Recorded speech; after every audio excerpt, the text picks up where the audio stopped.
Today we're going to be doing our balance council votes. I'll preface this once again with I don't want to vote for anything that's incredibly obvious that's going to go through. And if you want to see these type of things, you can go look them up. I think there's compilations of them on Reddit somewhere of everyone. Reddit, what a great website. But it's compilations of all of the votes for the big communities. And usually I try not to vote for things that are definitely going through, like everyone's 3-star voting for Fallen Knight, for example, this council. So it's almost guaranteed Fallen Knight's going to get nerfed, so I don't want to put it on my list of votes because we could try and get something else done. Anyway, that is the concept here. So let's get in with it. Let's begin with power. Now, for a lot of these, I think we're going to go with some of Shinmiri and Lirio's suggestions because I tend to like theirs, and I want to see the English community have a big influence. So for that, we're going to go with the Imperial Golem. So, idea for this is pretty simple. It buffs up the Construct Nilfgaard deck, which is a deck that's okay, but I would like to see a little bit more power. And the one to me that really speaks out to me about this card is for Hyperthin. So we've played a decent amount of Hyperthin Nilfgaard lately, and Imperial Golem just doesn't make it, right? It's just not good enough. You play either Albric or even in non-Albric versions. You usually play like Berengar because he's a 12 for 6 as well, and Golem just doesn't make the cut in the deck. So I'd like to see him get a power, and this is one of their suggestions, so I like that one. We're going to go with it. And we'll also try and do, this is one of theirs as well, but this is one I've actually said several times before, so I want to see Yennefer Illusionist get buffed.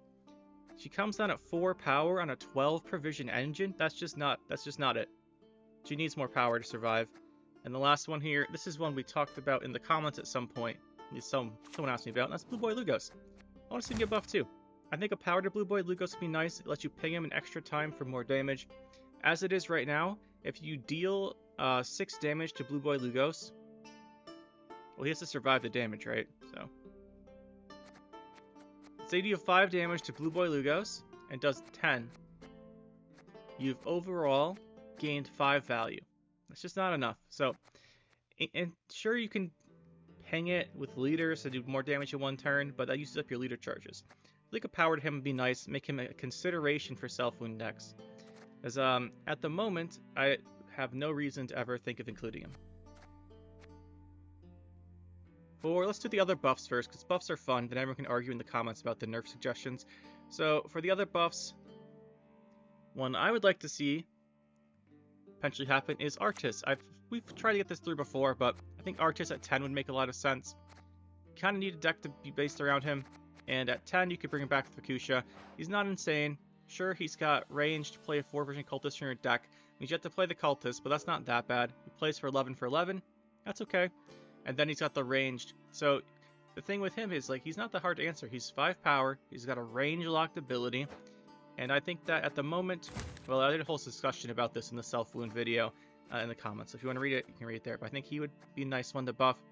And the other ones are ones I've seen a little bit of support for, and that I've also wanted to vote for before, which is Knighthood. I'd like to see Knighthood at 8.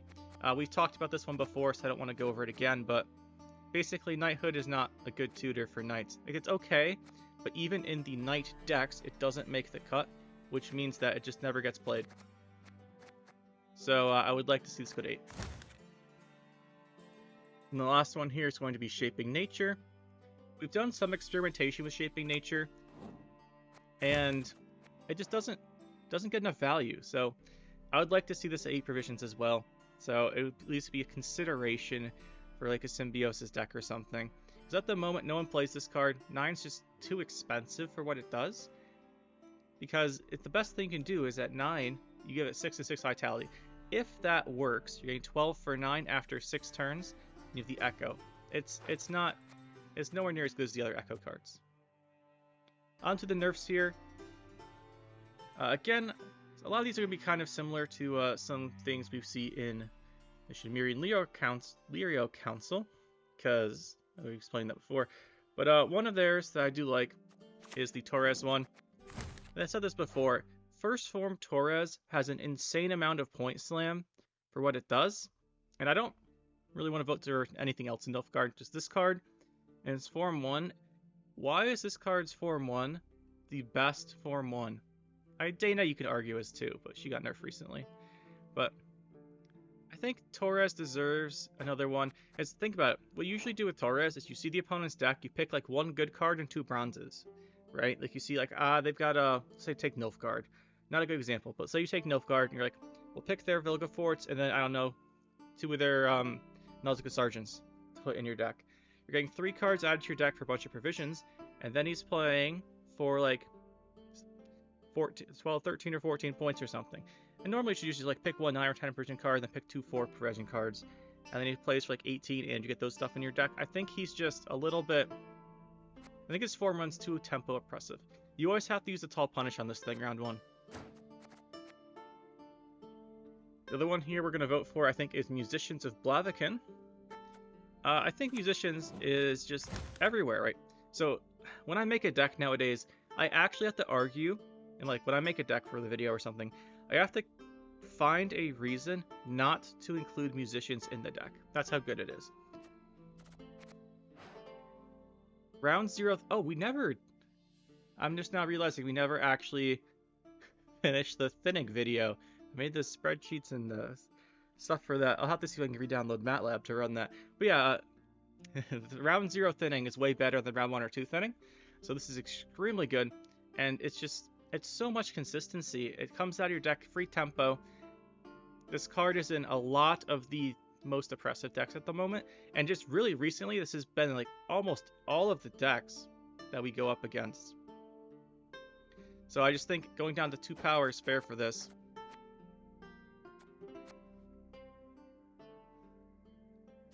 Last one here, I think we'll do a 1-star vote. I don't know about this one, but we'll see.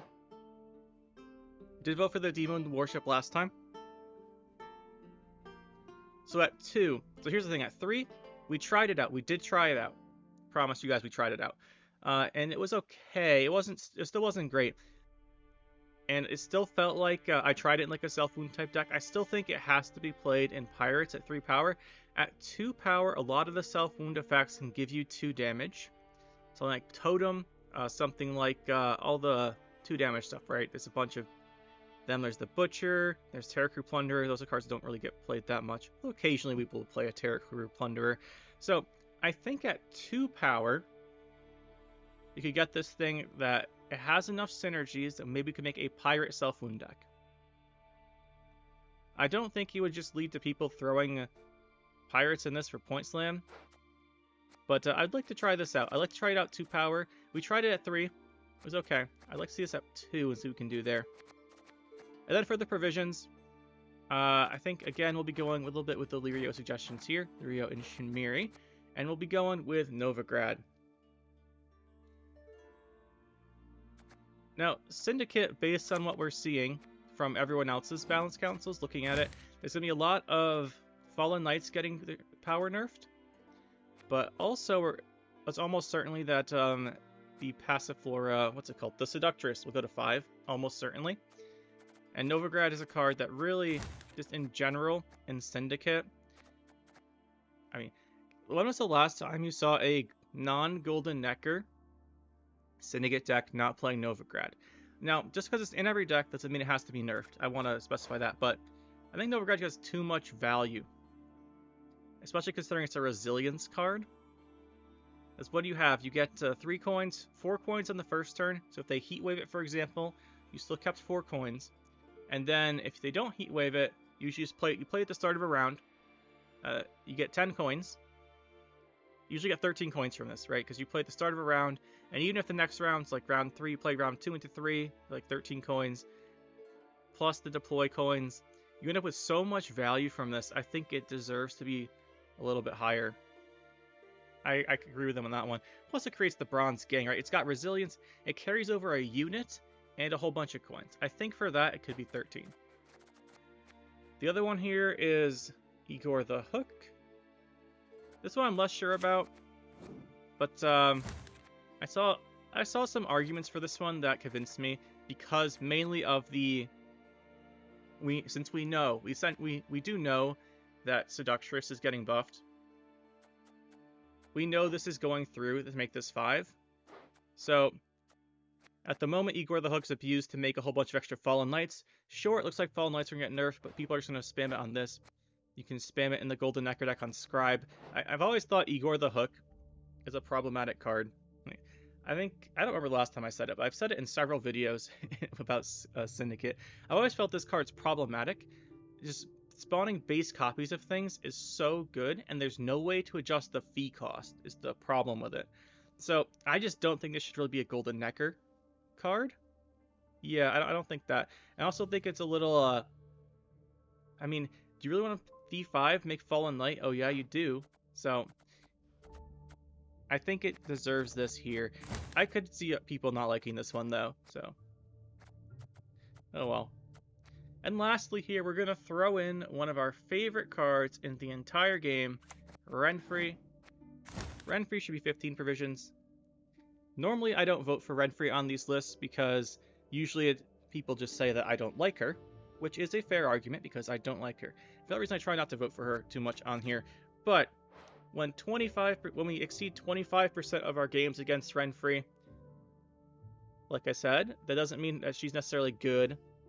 Popularity doesn't always equate to being overpowered, but it frequently relates to the card being good. And when 25% of our games are against Renfri in a season, which we're above this season, I just think that she's too good, and she makes decks. Some decks just don't exist without being a Renfri version. I like them to be more competitive. So you guys know what I mean, like Vampire Renfri is better than the other Vampire decks. Vampire Skellige like Beast Rain is better than regular Beast Rain. You got Vampire, like Nilfgaard, there's so many Renfri Nilfgaard decks. I just think that at the moment, she's a little too prevalent, and I don't see why she shouldn't be a 15 provision unit. Now, to be fair, this probably isn't going through anyway, so I just feel like putting it here. But yeah, those are our votes. If you guys disagree with them, let me know. A couple of them we just did go for a lot to support the English Community Council, so the English community has some more presence. And like I said, I don't know if I said, we didn't get to super high rank this season, so we went with some guys who did, because they have a better understanding what's going on at the super high level. So, yeah, you guys hopefully enjoyed. People always ask me to make this video, so we'll make it. And let me know what you guys think. I'm sure there's some disagreement here, some agreement. We'll see. And whatever happens, hopefully we can have some fun in the next patch and see if there's anything really fun to try out. Personally, I really hope we get an Artist buff through and try that. Or Yennefer Illusionist.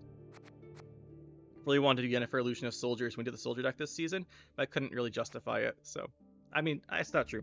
I tried it, and it didn't work. And then I changed the deck, and then made the video. But hopefully we get something done with this one. The ones I actually really care about are the Yennefer Illusionists. Like these three I really would like to see go through. The other ones I would like to see through are the Artist one and Knighthood one. Like the buffs are the ones we really care about. The nerfs, I don't. The only one I'm really pretty sure about is Musicians and Torres. But as for the rest, these don't go in, I won't be upset. So if you guys want to argue about these ones, you can probably convince me otherwise. But hope you guys enjoyed. Let me know what you guys think, and we'll see you next time. That'll be it for this one, guys. Hope you enjoyed. We'll see you next time. Make sure that like button and subscribe to the channel for more. And you can check out some more videos over here. And thanks for watching.